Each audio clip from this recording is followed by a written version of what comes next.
pessoal, muito bom dia para todos e para todas. Aqui é o professor Pedro de Geografia, retornando, dando continuidade aos conteúdos, tá? O vídeo dessa semana nós vamos iniciar o estudo do continente europeu, conteúdo esse que já vai também estar aí iniciando o segundo bimestre. Esse conteúdo ele é importante justamente para, assim como no oitavo ano, a gente entender melhor algumas lógicas e contextos regionais mundiais. Analisar o contexto não só além das fronteiras do Brasil, é entender também um pouco das tendências do futuro, do crescimento das nações, entender mais ou menos em que tipo de rumo, em que situação o futuro nos aguarda, né? Então, entender esses contextos é importante para isso. E por isso que esse conteúdo ele faz parte do nosso cronograma de análises regionais. Então, esse conteúdo do nono ano, ele dá continuidade, de certa forma, direta aos conteúdos dados e trabalhados aí no oitavo ano, tá? Então, continente europeu, nós vamos aí iniciar esse contexto, principalmente trazendo a contextualização locacional desse continente. Então, ele representa uma representação cartográfica de Mercator, né? Um mapa de projeção cartográfica, tá? Que busca justamente analisar um pouco desse contexto da centralidade que a Europa exerce e exerceu no passado. E até hoje não deixa de ser um dos grandes centros de organização política, econômica, social, tá? No contexto econômico mundial e geopolítico também. Então, por isso que também o continente europeu se posiciona nessa região central, nessa centralidade do mapa, também representando a importância histórica, né? O velho mundo, as descobertas das grandes navegações vieram também ampliar esse mapa além dessas porções centrais. Então, por isso que a Europa tem esse grande destaque, tá? Posicionando também mais uma vez, né? Aproximando um pouco dessa localização mais específica, é possível a gente notar que as paisagens e também o próprio contexto de inserção do continente europeu estão em diferentes lógicas, principalmente com influência ali marítima, com a proximidade do Oceano Atlântico, sobretudo, e também a influência aí de regiões continentais também, lembrando que a Europa e a Ásia fazem parte da mesma massa continental, né? O continente euroasiático. Esse contexto, essa divisão de Europa, vem mais para um contexto mais específico e também, sobretudo, relacionado à análise histórica e o desenvolvimento dessa região em particular, tá? Sobretudo também, o estudo regional europeu vai subdividir o continente em algumas regiões mais específicas. Como a gente pode perceber aí, essas 5 grandes macro-regiões europeias, elas fazem parte desse contexto mais específico. Por exemplo, a Europa centro-ocidental, tá? A Europa numa porção mais central, a Europa chamada de meridional e também a região setentrional e, sobretudo, ali as regiões orientais, principalmente articuladas pela Rússia.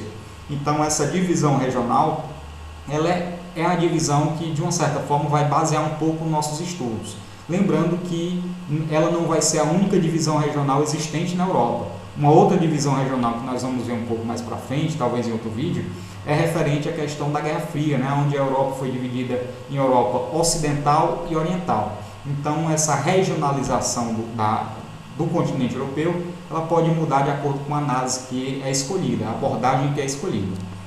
Especialmente, pessoal, nós vamos iniciar esse vídeo também demonstrando um pouco das caracterizações naturais que vão basicamente pertencer ao território europeu, as suas diferentes lógicas e também diferentes contextos. A Europa também é conhecida por toda a sua diversidade cultural e histórica, mas sobretudo também os importantes aspectos naturais que vão fazer dessa região, em alguns momentos, possibilitar o desenvolvimento e em outros momentos serem grandes limitantes para a produção e ocupação do próprio espaço, principalmente devido a algumas regiões passarem por uma escassez de recursos e também passarem por invernos mais severos, né? O período aí de gelo muito forte, principalmente devido à proximidade com o Círculo Ártico. Então, os principais aspectos naturais, nós vemos aí que, em especial, o mapa europeu, ele se destaca aí a questão das penínsulas, que são basicamente aí esses puxados para dentro do Oceano Atlântico que nós vamos identificar nessas regiões. E aí um destaque especial para as penínsulas escandinava, dinamarquesa, ibérica, itálica e também balcânica, sendo as principais faixas terrestres que ultrapassam os limites continentais e sendo aí prolongamentos dessas regiões para dentro do mar. Um outro exemplo também que se destaca bem evidente aí, além, logicamente, de grandes massas serem banhadas aí pela presença de dois oceanos, o Oceano Glacial Ártico, tá? E o Oceano Atlântico, sobretudo, se destacam também a presença de regiões marinhas mais confinadas. Um exemplo do Mar do Norte, o Mar Báltico, o Mar Adriático, o Mar Mediterrâneo, o Mar Negro e o Mar Cáspio, justamente representando essas porções aí de água salgada que foram presas ao longo dos milhões e milhões de anos e do movimento dos continentes devido aí às forças internas e terrestres. E justamente essas regiões também vão ser importantes e estratégicas, não só para a ocupação, né, mas também para a navegação, comércio regional de muitas dessas áreas. E isso também vai ser importante devido à influência também dos recursos naturais nessas regiões. Outro exemplo de aspecto importante da gente destacar são a questão dos relevos regionais da Europa. E especialmente o relevo regional europeu é formado por três formas básicas, tá? Onde de início nós vamos ver um pouco de algumas características das planícies. Áreas planas, de solos mais profundos, de drenagens abundantes e ricas em, normalmente, umidade e, sobretudo, matéria orgânica, e são áreas extremamente procuradas para as atividades econômicas, como a agricultura, a pecuária, mas, sobretudo, também buscadas muito para a ocupação dos grandes centros urbanos. São justamente as regiões, normalmente, muito associadas ali à ocupação, à utilização do espaço para a construção das cidades e ampliação dessas áreas. As planícies que nós vamos observar, especialmente eu destaco aqui, a planície sarmática, que fica nessa região um pouco mais próxima ali ao Ártico, né? Mas sobretudo uma região muito propícia para a agricultura, né? De solos férteis e profundos, e também a questão da planície germano-polonesa, uma região também de muita ocupação agrícola e sobretudo também de muitas atividades relacionadas aos centros urbanos, né? A proximidade com grandes centros urbanos e povoados.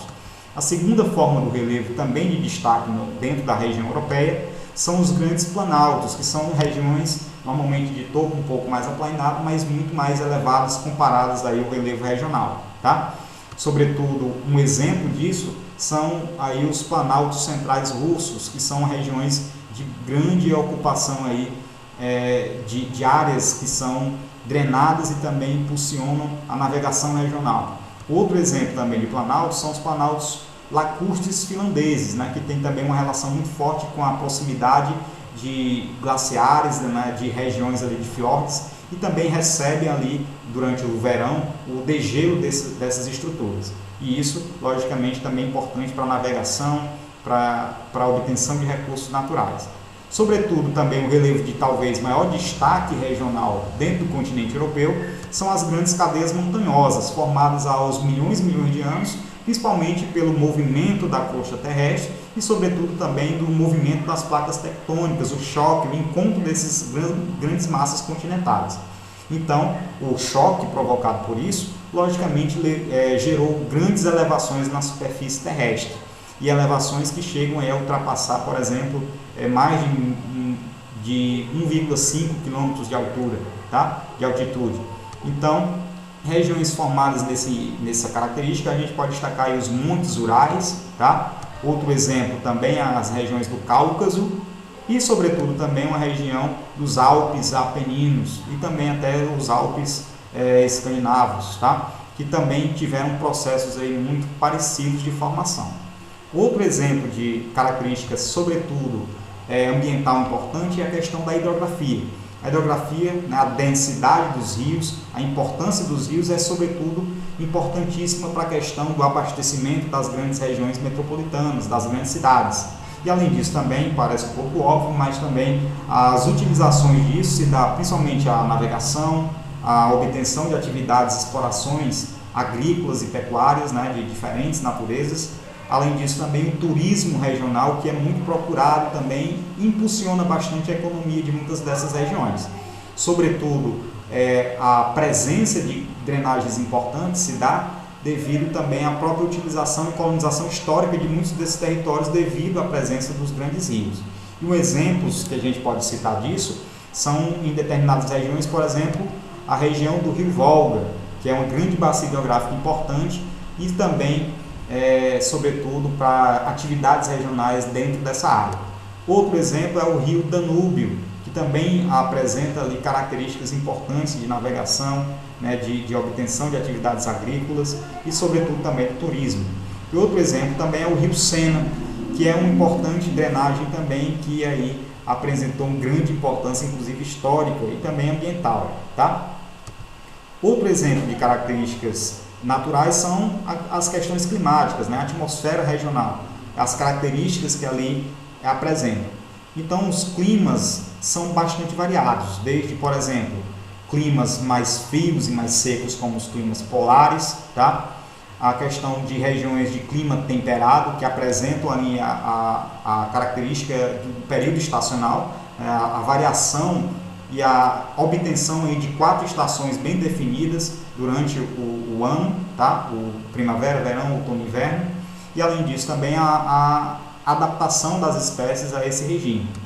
Sobretudo também existem regiões de clima mais seco e mais quente também, e dependendo da região e da região do período também até mais secos, sobretudo de climas semiáridos e até mesmo em algumas regiões pouco desérticas, tá? Clima montanhoso se dá devido à presença aí das altas altitudes, né, devido aí principalmente às elevações das grandes cadeias montanhosas. E além disso também o clima mediterrâneo, que apresenta 2 grandes variações, né? Um clima mais úmido, mais próximo ali do oceano, tá? E também mais para o interior ali, um clima mediterrâneo mais seco, mais continental.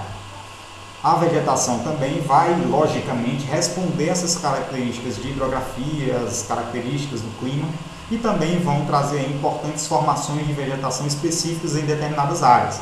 Por exemplo, a gente vai citar a formação das taigas, que são ali bem mais próximas, vegetações cobertas pela neve, tá, durante grande parte do ano, que apresentam ali grande influência com a proximidade do Círculo Ártico. Outro exemplo são as florestas boreais, como as coníferas, né, e até mesmo a obtenção de tundras, que são formadas aí pelas grandes espécies coníferas, que têm se formado justamente por causa do acúmulo de neve em alguns períodos do ano. Então, para a espécie poder se adaptar, ela tem esse formato para neve escoar pelas suas folhas. Outro exemplo são as florestas temperadas, que, como eu falei, elas têm muita influência estacional, de acordo com a estação do ano, tá? Outro exemplo são as pradarias e os estepes, que são também, sobretudo, formados em climas mais secos. Além disso, também as vegetações de montanha, típicas dessas regiões de cadeias montanhosas e de altas altitudes, e, sobretudo, também a grande predominância das vegetações mediterrâneas, mas, como eu falei, com essa variação de uma vegetação mais arbórea, mais úmida, mais próxima do mar, enquanto isso uma vegetação mais modesta, né, pouco desenvolvida quando ela vai para as regiões mais secas. Outros importantes aspectos nós vamos destacar aqui, além dos fatores naturais, são as características demográficas, mais no contexto geral. Sobretudo, pessoal, algumas características demográficas importantes e de destaque, sobretudo se dá a grande distribuição irregular que existe, principalmente gerada pelas características naturais. As regiões que têm ali solos mais profundos, mais obtenção de água, tá? Mais estabilidade climática, normalmente são as regiões mais buscadas para a ocupação. Além disso também, muitas regiões apresentam uma elevada densidade, né, elevada quantidade de habitantes por metro quadrado. Isso é uma característica muito forte de muitas cidades europeias, né, que apresentam ali, especialmente nos grandes centros urbanizados, as maiores taxas de população. O crescimento populacional também ele vai seguir características mais estáveis, principalmente focando ali uma baixa natalidade. Isso se dá principalmente à inserção das famílias, né, no mercado de trabalho, mas sobretudo também se dá a questão relacionada aí ao baixo número de nascimentos de crianças, né? Alguns países praticamente têm um crescimento o registro desse crescimento muito lento, muito baixo, e isso também se dá devido a essas características. Mas, sobretudo, o que existe de maior crescimento regional na população se dá a questão do fluxo de imigração, a presença de imigrantes, a entrada e saída de trabalhadores de muitos desses países. Outro exemplo também reflete muito na questão da expectativa de vida, que se dá principalmente a investimentos estratégicos num sistema de saúde mais eficaz e também no investimento de muitos países, de muitos governos, na questão da qualidade da vida dos seus habitantes. Tá? Não é só qualidade e estabilidade econômica, mas também investir esse dinheiro, esses impostos, na qualidade da sua população. Os investimentos em infraestruturas também são gerados e impulsionados por causa disso, principalmente, como a gente pode dizer, relacionados ao crescimento e expansão das cidades, né? Planejar as cidades, principalmente para o futuro, para o crescimento da região, sobretudo também investir em setores produtivos e econômicos que tenham força e, sobretudo, tenham estabilidade, né? Garantam lucro para o país, mas também consigam aí, gerar as necessidades básicas e fundamentais da população. Sobretudo também investimentos em educação, segurança, tá? Trazem aí também a grande influência que muitos países europeus se destacam hoje no mundo. Sobretudo também um setor muito importante, como eu falei, a questão de setores econômicos, especialmente o comércio e o regime de importação e exportação, também trouxe investimentos ao longo das décadas no setor de transportes. E a integração regional de muitos países acontece, sobretudo, de diferentes meios, né? A questão do comércio marítimo, fluvial, da questão das rodovias, das ferrovias, tá? Dos aeroportos, e isso tende a se ampliar nas últimas décadas e, logicamente, essa tendência aí permanece para os próximos anos. A imigração na Europa, ela também é um importante destaque, né? Um tema delicado, mas também de importante destaque para a gente arremeter nessa aula de hoje também. Embora seja um tema que a gente também posteriormente vai trabalhar com maior profundidade. Mas, sobretudo, a imigração ela vai se dar desde o contexto histórico de formação da própria Europa, onde, principalmente devido à questão do comércio, né, da questão do feudalismo, dos burgos, né, e do desenvolvimento das rotas comerciais entre a Europa, Ásia e, sobretudo, também até na África, o contexto da Idade Média vai trazer fortes imigrações dentro dessa região, sobretudo também devido ao próprio crescimento político e econômico que essa região vai ter, vai também atrair grande quantidade de imigrantes para essa região. Sobretudo também é importante lembrar que é na Europa que surgiram aí as revoluções industriais, né? Muitos países eles investiram nessas estratégias de produzir e, sobretudo, também atraíram grande quantidade de imigrantes atraídos aí pelos trabalhos e novas oportunidades de emprego geradas pelas atividades industriais. Isso rapidamente fez com que muitos países e muitas regiões saltassem em número de população. Sobretudo também viessem a gerar grandes problemas, principalmente a questão da poluição ambiental, do crescimento das cidades, né, da grande quantidade de populações que vinham realmente sem condições e sem estruturas e a cidade não comportava. Isso gerou também muitas situações precárias, né, de periferias muito grandes nos grandes centros que não tinham infraestruturas mínimas, nem de saneamento, nem de qualidade de vida, tá? E isso gerou também muitas epidemias, muitos surtos epidêmicos que afetavam principalmente as populações mais pobres.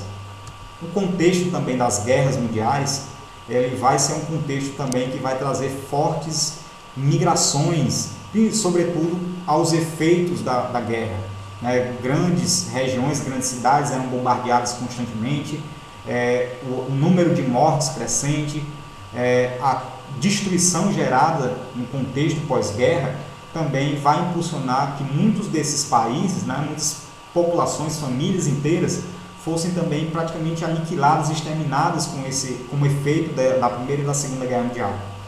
E, sobretudo, muitos desses territórios também vão trazer imigrantes para o Brasil, né? Eles vão buscar melhores condições de vida em outros países fora da Europa.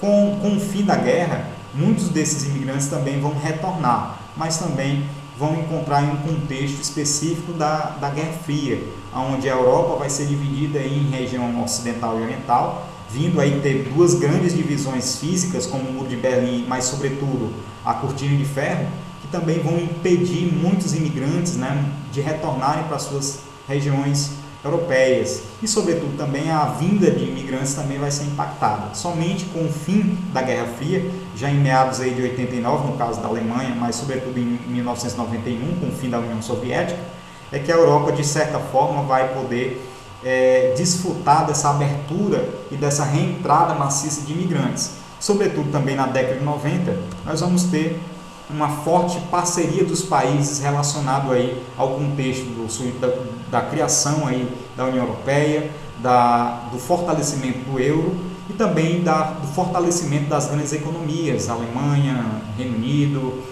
França, muitos países, né, que vão apresentar melhores condições de desenvolvimento, também vão atrair grande quantidade de imigrantes. E isso, sobretudo, também somado a situações que, infelizmente, nos últimos anos, nas últimas décadas, vão marcar aí, o contexto de guerras regionais, de conflitos como acontecem na África, na Ásia, tá? Vão impulsionar os imigrantes com grande força a verem na Europa uma nova região de oportunidade de vida, né, de oportunidade de trabalho e, sobretudo, também impulsionando a questão da imigração ilegal, né? O refugiado, o imigrante, ele muitas vezes busca realmente fugir das condições de vida que ele tem nos seus países de origem, muitas vezes não por opção, mas por realmente questão de sobrevivência.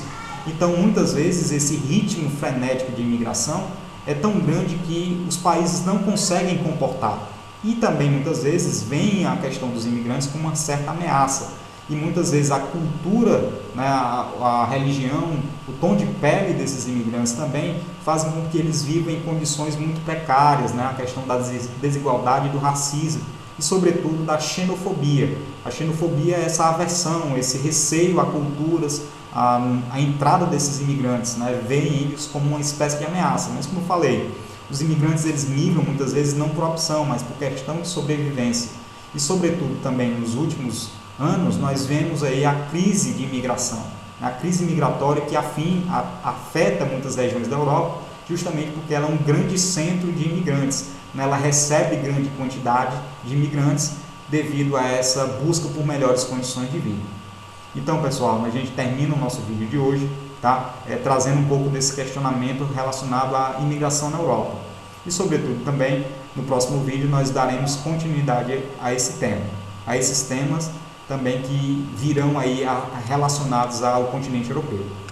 É isso, galera. Até o próximo vídeo. Até a próxima. Valeu!